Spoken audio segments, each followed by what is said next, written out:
You know the name, Jim Morrison, the Lizard King, the voice of the Doors, a true icon for a whole generation.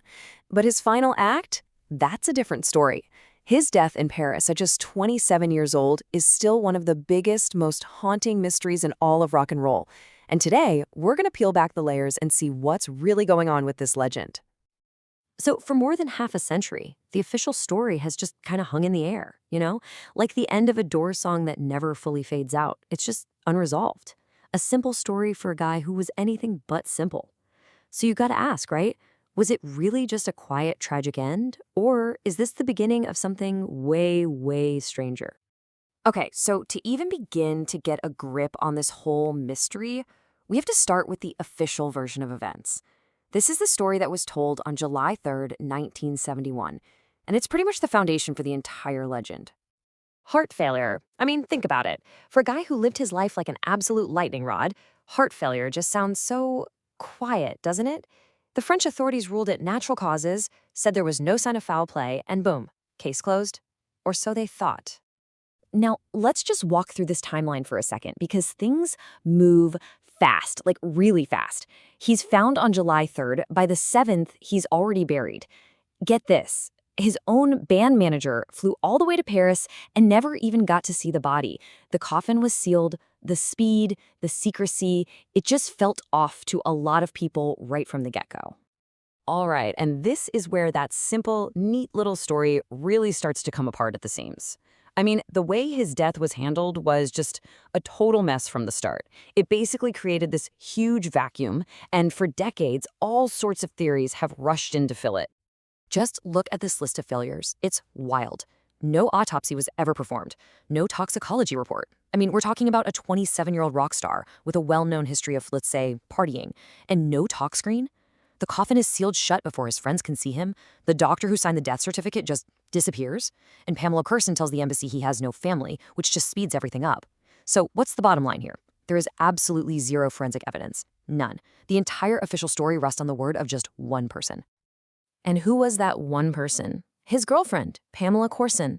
The problem is, her story kept changing. To some people, she'd say he just took a bath and died peacefully, but to others, she admitted they'd been doing heroin that night. You see the problem here, right? The contradictions make her a totally unreliable witness. And tragically, she died of an overdose herself just a few years later in 1974. So whatever secrets she had, well, she took them with her. So with the official story being so full of holes, it's really no surprise that another theory started to pop up years later. And this one, well, it feels a lot more credible, but it's also a whole lot darker. It completely changes the location of where he died. Forget the apartment bathtub. This theory says that's not where Jim Morrison died at all. Nope. It puts his final moments right here, at a place called the Rock and Roll Circus. This was a super popular, kind of notorious Parisian club. A place you'd go to see celebrities, and, well, a place you'd go if you were looking for some pretty serious heroin. And this is the bombshell that blew the whole official story out of the water. Decades later, in 2007, the guy who used to manage the club, a man named Sam Burnett, he writes a book, and in it, he claims he found Jim Morrison's body in a bathroom stall, dead from what looked like a massive heroin overdose. And he says 2 dealers then carried his body out of the club to avoid a huge scandal. And here's the thing, it wasn't just Burnett saying this. Other people started corroborating pieces of the story. You had the singer Marianne Faithfull, who basically confirmed it, pointing the finger at this infamous dealer to the stars, Jean de Breathoil. And de Breathoil, well, he fled Paris almost immediately, and then, surprise, surprise, he dies of an overdose himself just a few weeks later. So this theory, it doesn't paint a picture of a peaceful death. It points to a frantic, chaotic cover-up. But, okay, we've got to talk about one more theory. This is the one that's probably the biggest stretch, the most romanticized, I guess, but it's also the one that just refuses to go away. The idea that Jim Morrison, the ultimate showman, actually faked his own death. So why on earth would he do that? Well, by 1971, Jim was just over it. He was tired of being the Lizard King. He was facing possible jail time back in Miami, and really, he just wanted to be a poet. He was obsessed with this French poet, Arthur Rimbaud, who famously just walked away from it all at the height of his fame and disappeared. You can see the appeal, right? And listen to this, in his own words. It's almost like a mission statement for his own vanishing act. He was always talking about making a big, dramatic exit. So the question is, could faking his death have been his final, ultimate performance?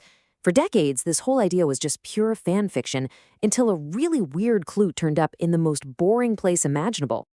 50 plus? For over 50 years, this was all just talk.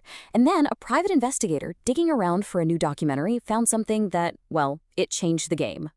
That's right. This investigator apparently found that Jim Morrison's Social Security profile has remained active for more than 5 decades after he supposedly died. Now, sure, it could just be a clerical error, but come on, that's a stunning piece of information, and it basically poured a tanker truck of gasoline on this old conspiracy theory. So where does that leave us? A tragic overdose that was covered up? A brilliantly staged escape from fame? Or just a simple, unexamined heart failure? The truth is, the fact that we still don't have a clear answer, that's exactly what makes this whole thing so legendary. In the end, you really can't separate the mystery of his death from his legacy. They're totally intertwined. All these unanswered questions are what fuel the myth. It's why thousands of people still make the pilgrimage to his grave every single year. His music, his poetry, it's all still out there, still challenging people. And his image as this ultimate rebel is maybe stronger now than ever because his story never really got an ending. He spent his life building his own mythology, and the way he died just guaranteed that it would live on forever. So it leaves us with this one last kind of haunting thought. Was this mystery his final masterpiece? Was creating this puzzle that we're still trying to solve the last great work from a man who always saw himself, first and foremost, as a poet?